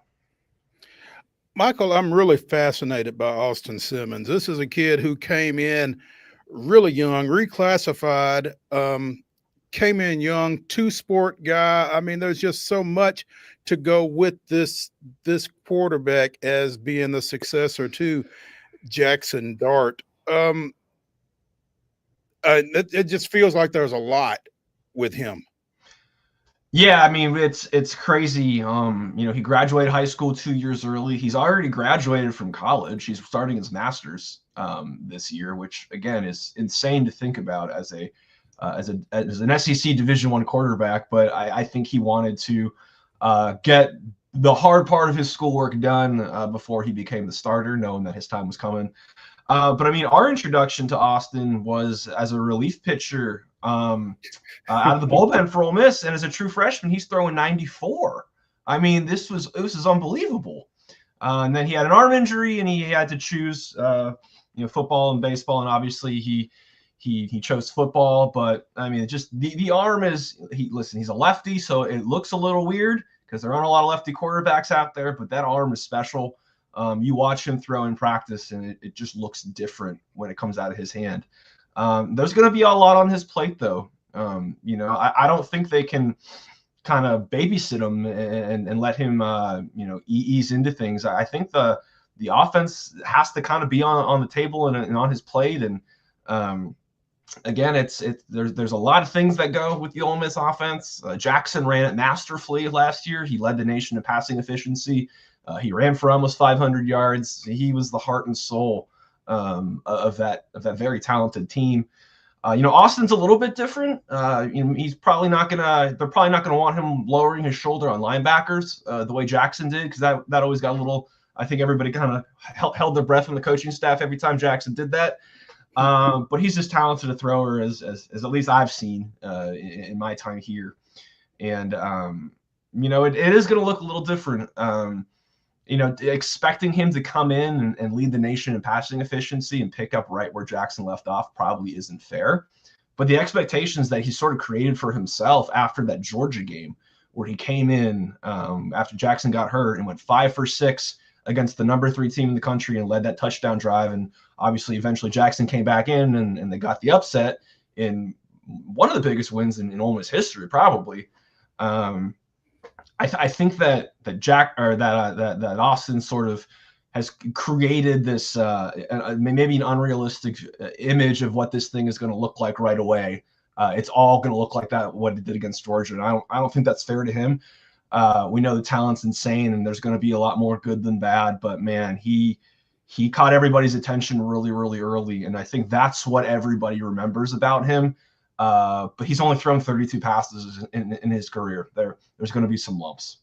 At the same time, though, Michael, when you put that talent with Lane Kiffin quarterback whisperer. I mean, that creates a lot of that too, does it not? Oh, absolutely. And again, it was a little different when Jackson got here from USC, right? Because he got here in the spring and he only had an off season to learn Ole Miss's system. Austin's been in this thing for 2 years. He knows the playbook extremely well. He's going against a great defense every day in practice. I know they lost a lot on that side, but that's still a fearsome defensive line, and Pete Golding does a great job scheming things up. So, but yeah, I mean, listen, there's a reason that wide receivers and quarterbacks want to come play at Ole Miss. It's because they're going to put up really good numbers. Trey Harris last year, he played 6 full games and he had 1,000 yards. He probably would have won the Blitnikoff Award if he hadn't gotten hurt, and he ends up being a second-round pick. Jordan Watkins had 900 yards. He set every record imaginable against Arkansas with 250 yards and 5 touchdowns or whatever it was. He's a 4th-round pick. They loaded up again in that receiver room and with some veteran guys who have talent. There's a lot to like about this Ole Miss team on offense. And really the problem last year with them was they couldn't run the ball. And that was a very weird thing for Ole Miss because Lane's teams typically run the ball really, really well. And this was his worst running team of the season. I always go back to the Florida game where they had a wide receiver playing running back. And that was, on all of their 4th down tries, they had a defensive tackle trying to, pick up short yardage. And yeah, it works sometimes, but when you run it like 5 times in a game, they're going to stop a few of them. And Florida happened to stop some really, really big ones. So I think a huge thing for this offense, they need to run the ball better. That's why they loaded up on the running backs and the offensive line. Austin is going to be in a position to be extremely successful. There's a lot of talent around him, and no one coaches offense quite as well as Lane Kiffin, in my opinion. And there's just, you can't teach the sorts of things that Austin's arm can do. I told you I'm fascinated by Simmons. My last question on him, though, how much does his baseball experience playing on those SEC weekends and that kind of thing help him prepare for what he's getting ready for on the football field? Yeah, no, it's Austin is, if you ever have a chance to talk to him, you would think that he's in his 30s, just the way that he holds himself. He's just very mature, very composed. He's never rattled. He doesn't get too high or too low. Again, he pitched for, one of the top programs in college baseball, and was, if he hadn't gotten hurt, he would have been a really big piece on that pitching staff for a really good program. I don't think he's going to be afraid or scared. And I think we saw that against Georgia. He came in a situation which would have terrified most young quarterbacks. And he came in and ran the offense to perfection in a moment where things could have gotten completely out of hand. He saved that game in a lot of ways. And he never lost his cool. He never looked rattled. I think in the ESPN wrote an article on him, and I believe he said something to the effect of, I'm ready for the moment. And I think there's something to that. Michael, it feels like with this show, at least with me, it always starts with food. So I've been a frequent visitor of Oxford. So please, next time you get down there, go to South Depot Taco for me and Moe's. Great spots there on the square. Always love my time going down to Oxford. My best friend went to college down there, so I am biased towards the Rebels. You kind of hit the nail on the head. Historically, we think of Lane Kiffin, run and gun offense, passing the ball around the yard, but he's also had really a lot of success, as you mentioned, running the football at Ole Miss. I think about Snoop Connor and Quinshot Judkins of the past. A name that's come up this offseason is Quan Lacey in that Rebels backfield. Kind of give us your insight on him as they kind of try to recapture that running magic in their offense as well. Yeah, I mean, I don't think that the Quinshot Judkins transferring to Ohio State, I think they thought they were going to be able to handle that a little bit better than they did. But there were a lot of times last year when they could have used that tough running, and Ohio State was the beneficiary of a very, very good running back. I think Quan Lacey, he's interesting because he is a guy who Ole Miss wanted out of high school. And it came down to Ole Miss and Missouri, and he chose Missouri, and he didn't play a ton there. I think he had like 100 yards or something like that. But the way I look at it is when Lane Kiffin uses the term electric about a guy, he doesn't throw compliments around a ton with guys. And so when he says something like that, I think that bodes pretty well. And Charlie Weiss Jr., the offensive coordinator, has talked about his home run ability that, they need in this offense. They just didn't have it at running back for a lot of the time last year. I think he adds an element that they desperately need as a sort of a spark plug back there. And it's not just him, though. I mean, Logan Diggs is a guy who's played a lot of college football, too, at Notre Dame and LSU, and he wrecked his knee at LSU, and he sat out almost all of last year. I think he got one carry, or he caught one pass in the Gator Bowl. But he's back, and I think that's going to be a really steadying presence. I think that combo is going to put them in a good place. And, Damian Taylor is the guy who ran for 1,000 yards at Troy last year. They brought in a 4-star running back in Shakai Mills-Knight. I think that they realize that they can't run the ball like they did last year and expect to have success, especially with a quarterback who you probably don't want to overwhelm him with things. Yeah, you mentioned, obviously, Lane Kiffin, not afraid to dabble in the transfer portal, likes to go Christmas shopping. And that defense last year, you mentioned Walter Nolan was nasty at times. Really, I remember just watching the Georgia game and the way they overwhelmed them and suffocated them. Went Christmas shopping per se again. This year on the defensive side of the ball, it's a group that plays a lot of snaps with the tempo that Ole Miss's offense plays. So kind of give us your insight on the defensive side of the ball for the Rebels. Yeah, so last year, of course, Princely Emmanuel and Walter Nolan and Pooh Paul and Trey Amos and all of these portal additions, they hit them right on the head. I mean, they nailed the portal last year. This was the number 2 scoring defense in the country. You don't think about Lane Kiffin teams being like that, but this was a team that averaged 38 points a game and only gave up 14. It was pretty remarkable. Just complete team, and that defense was just nasty. Obviously, you lose a lot off that defense, but they sort of been preparing for it. When you get Walter Nolan, you're probably not going to get him for 2 years, right? You know what his goal is. And the same with Princely. He was a senior. They recruited, particularly locally, defensive linemen, interior linemen really, really well in the last few classes, and 4 or 5-star guys that people maybe don't know their names like we did Walter last year, but they're really, really talented and deep. So they've prepared and stockpiled really, really well.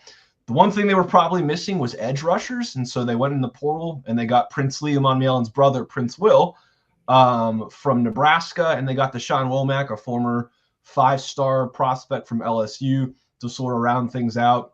I think life is made a lot easier when you return Centarian Perkins, who is one of the few guys returning on that defense, but he can do a little bit of everything. He had 10.5 sacks last year, and really it was kind of under the radar with all of the great players that defense had.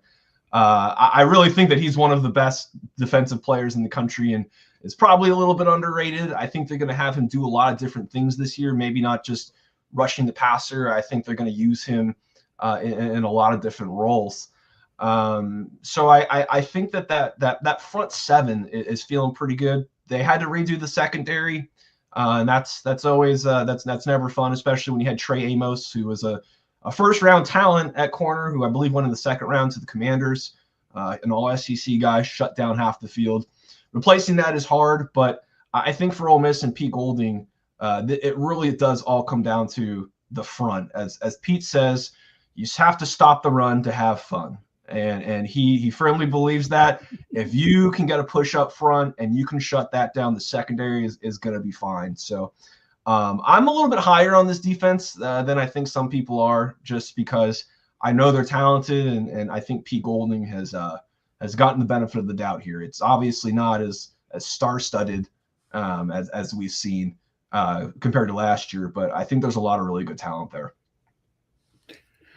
Michael Katz of the Northeast Mississippi Daily Journal joining us here on Main Street Sports Today, presented by the Tennessee Orthopedic Alliance of Columbia, as we continue our Southeastern Conference football previews, taking a look at the Ole Miss Rebels.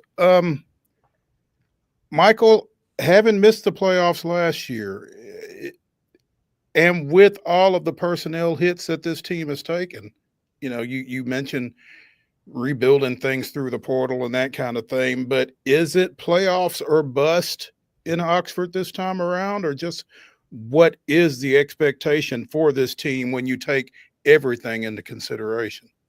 Yeah, I mean, I don't think any realistic fan is thinking that this is the team that has to make the playoffs. I think that was last year's team, and there was disappointment that team. Again, you get one of the biggest wins in program history, and then you have a bye week, and then you lose at Florida, and it all falls apart. 3 games by 13 points, including a game against LSU where they never trailed in until it was over. I mean, just brutal ways to lose games. I think that's probably the team that is going to sit with people for a while. I think with this team, obviously expectations are high. This program can't go back from these highs and then go back to 6-6 seasons or under 500 seasons. I think Lane has really tried to bring consistency to this program, and so far this has been a very consistent program. Obviously the COVID year they went 5-5.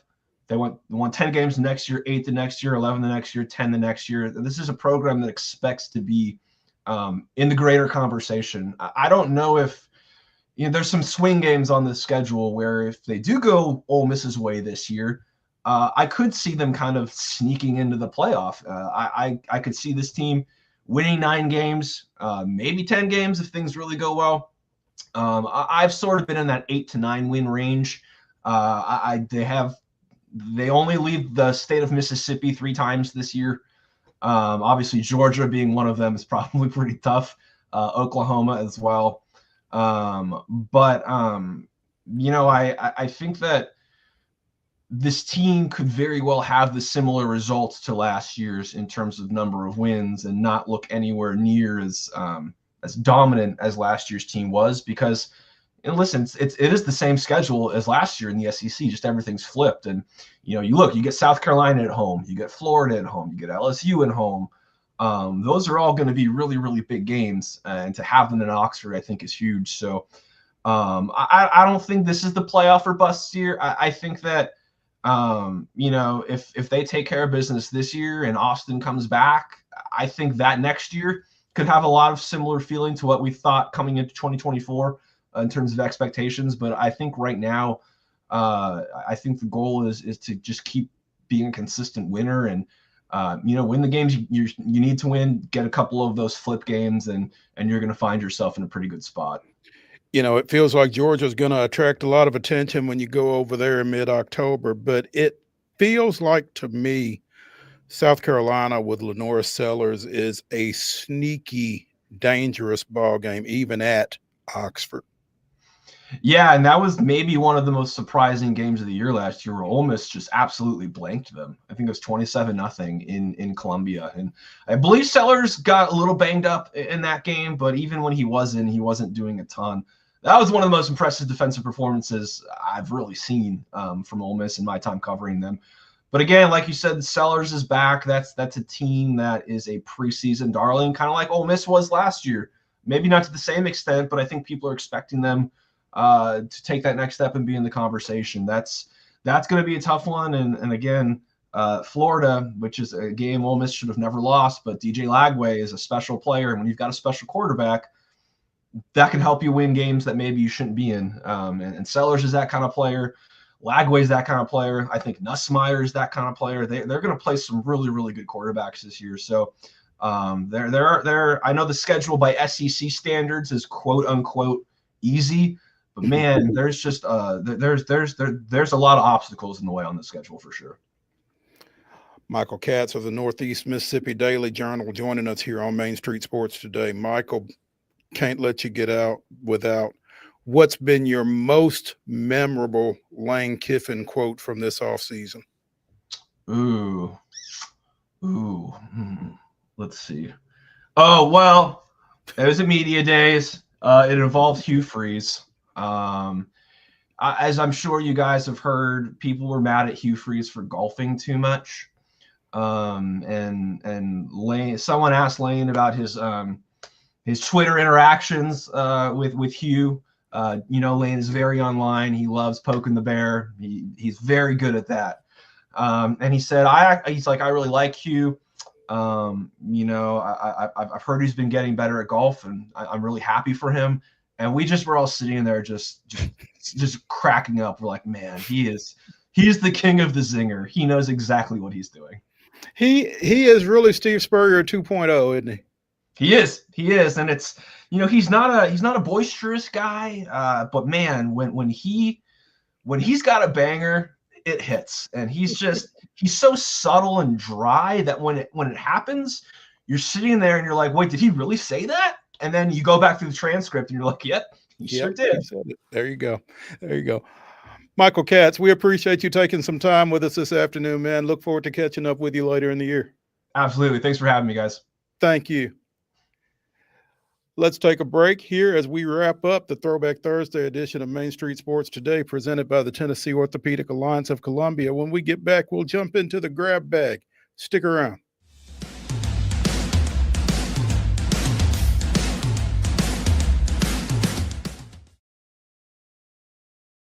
Being in Tennessee, we wanted to try to keep it as local as possible, so we have an entire section of our menu that is just dedicated to local whiskeys like Uncle Nearest, Jack Daniels, of course, George Dickel, Nelson Brothers, Greenbrier whiskey, and all of our taps are all local.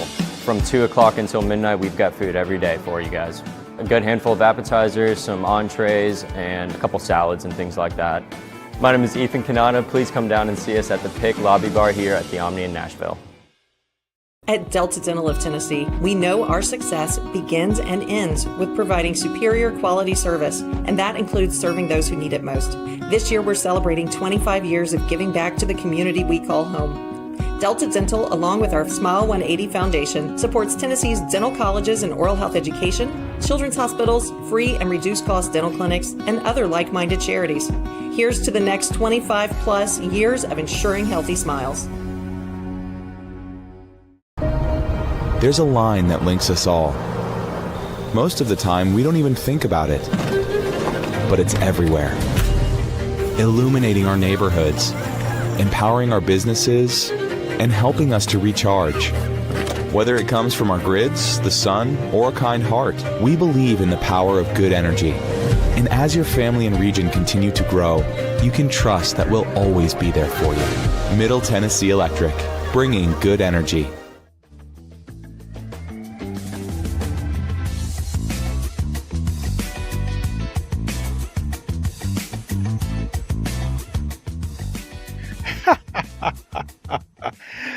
Getting ready for this final segment here, the grab bag. This is Throwback Thursday on Main Street Sports Today, presented by the Tennessee Orthopedic Alliance of Columbia. I'm Maurice Patton.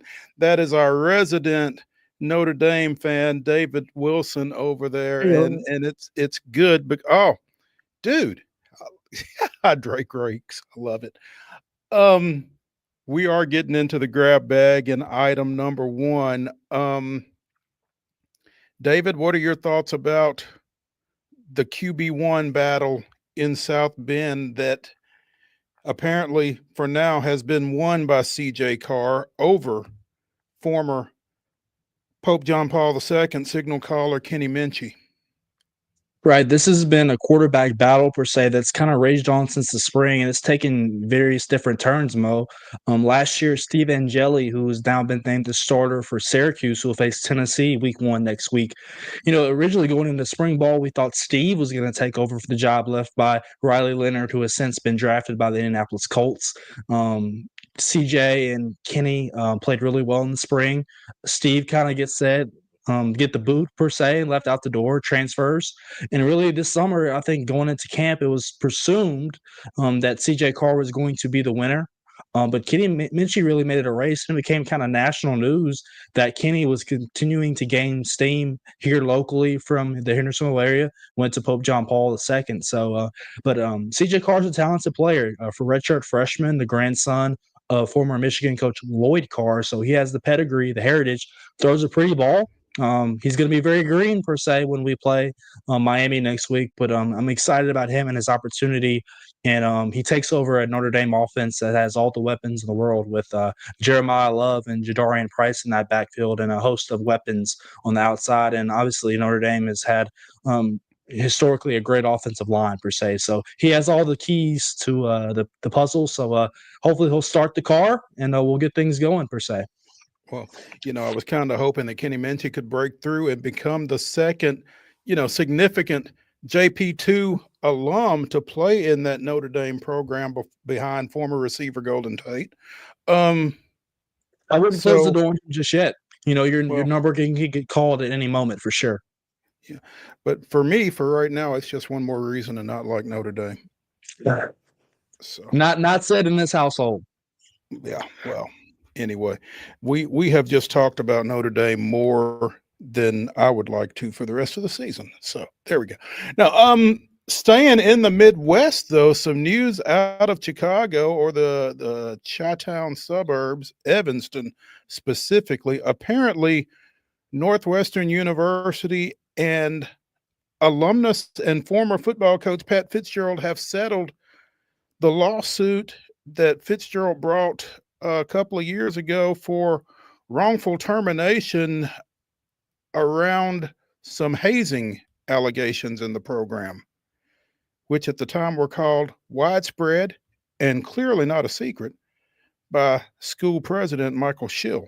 So, yeah, Fitzgerald and the school from which he graduated kind of at loggerheads. They're suing for $130 million with an M. Again, that has been settled.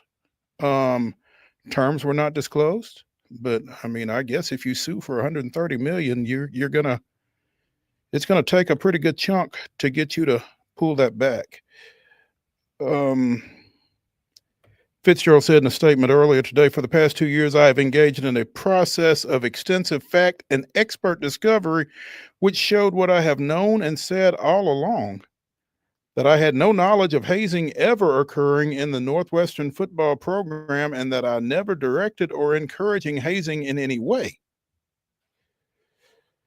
Fitzgerald, according to this article on ESPN, acknowledged in the statement that there was hazing in the program, that added that he's, quote, proud to say I ran a world-class football program while at Northwestern. I'm extremely disappointed that members of the team engaged in this behavior and that no one reported it to me so that I could have alerted Northwestern's athletic department and administration, stopped the inappropriate behavior, and taken every necessary step to protect Northwestern's student athletes. That's interesting. I mean, yeah, I think I read where the squad is settled. Go ahead. Yeah, I think I read the squad has settled like 34 of these lawsuits. I mean, that's a lot of players stepping forward to say that, yes, this hazing obviously did happen. It just feels like to me at some point, if something is that widespread, you said 34 individuals, I don't know how the coach can't know. But yeah. Again, Schill, the school president, is not allowed to comment because he was a named defendant and did not participate in the settlement process. So it's over. Northwestern's got to be glad it's over. I'm sure Fitzgerald is glad it's over as well. And we move on. So crazy stuff. Sad stuff. It is. It's really unfortunate. I mean, he was really a rising star in the coaching profession and that kind of thing before this happened. And, for something like this to happen at your alma mater in particular, you were just talking to Chris Simpson about, working with the same program that you played in and that kind of thing. I know that there had to be some high level of pride for Fitzgerald in being able to do that and be successful in doing so, and to kind of get derailed by something like this, whether he had knowledge or not, it's just unfortunate that it ended like this. You hate to see it.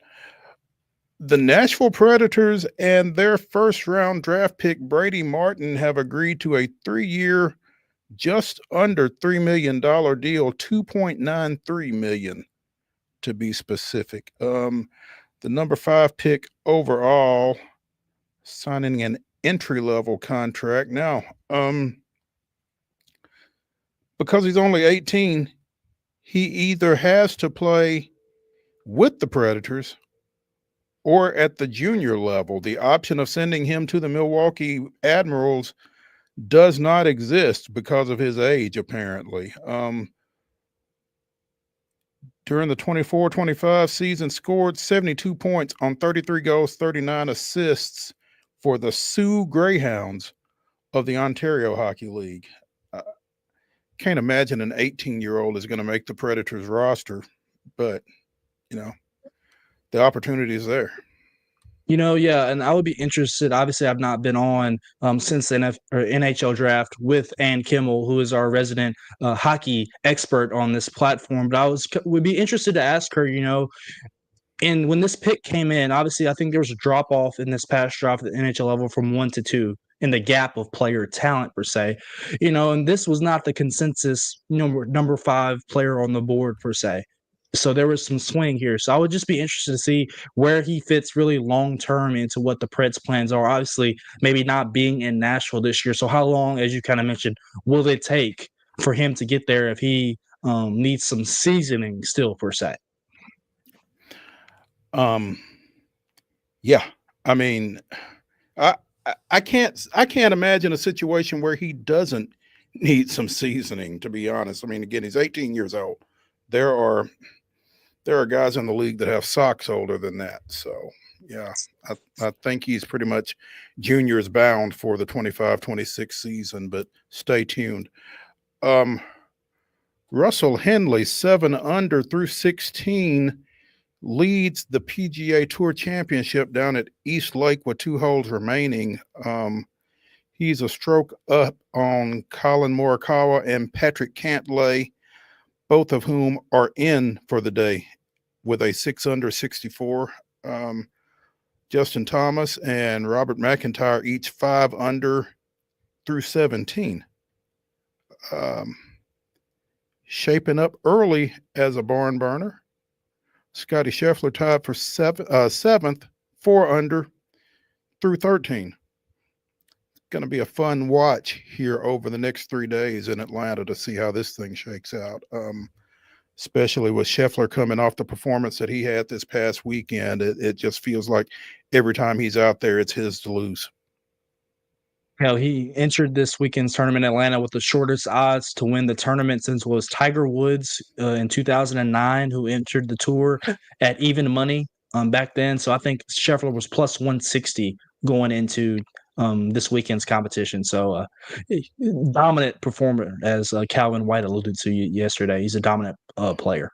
No doubt. The Chicago Bulls announced that January 24th is when they will retire Derrick Rose's jersey.